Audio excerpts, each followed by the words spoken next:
चिंकी के साइड पर team reckoning के साथ फाइट के अंदर, जहां पर हाइड्रो उन्होंने रोमन को डाउन किया है, एलिमिनेशन भी हुआ उनका।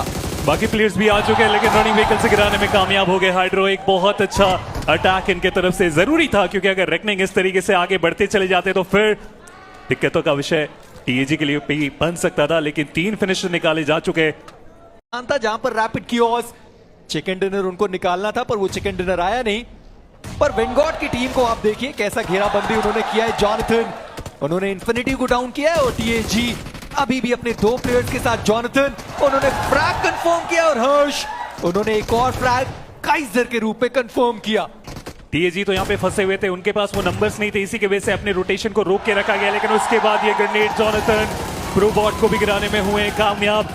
राइजन यहाँ से निकलना चाह रहे हैं लेकिन उन्हें भी काफी ज्यादा डैमेज दिया जा चुका है। ऑलरेडी उनकी एचपी कम है, कुछ अच्छे कनेक्शन की और आवश्यकता है। वो कनेक्शन भी हमें आता हुआ देखने को मिल जाएगा। हर्ष डिस्टेंस बहुत ज्यादा था, उम्मीदें बहुत कम थी उस नॉक की, लेकिन सीधा सीधा कंफर्मेशन। 7 टोटल फिनिशर निकाले गए और अब यहां से रोटेशन की बारी हो जाते हैं। एक सही समय पे ओपनिंग आती है तो ही टीएजी को कुछ फायदा मिलेगा।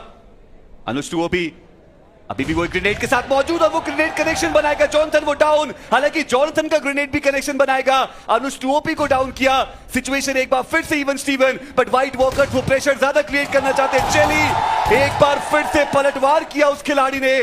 एक क्रूशियल ओपनिंग और अब व्हाइट वॉकर्स बचती है सिर्फ एक प्लेयर के साथ। राइजन अकेले बचे हैं। अब तक जितनी भी बैटल्स लड़ी हैं यहाँ पे व्हाइट वॉकर्स ने वो सारी बैटल्स जीती हैं। बट क्या ये नेट सही जगह पे जा पाएगा? वो नेट सही जगह पे गया, वो नेट परफेक्ट साबित हो सकता था।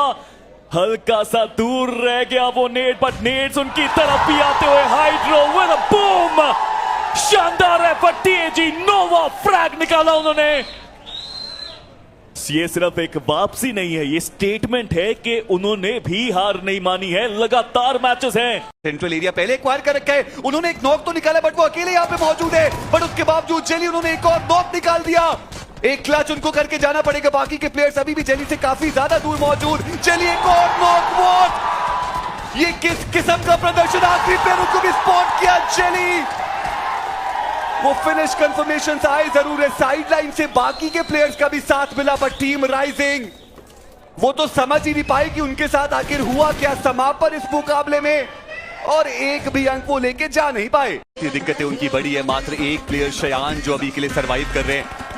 दूसरी तरफ हर्षल उन्होंने फियर्स को डाउन किया। हाइड्रो उन्होंने ऑक्सिन के ऊपर वो नॉक निकाला है और अब पूरा मौका है टीएजी के पास। आप देखिए कितनी तेजी के साथ वो पोजिशन करने की कोशिश करते हुए, हालांकि एक भी फिनिश टीएजी को नहीं मिला।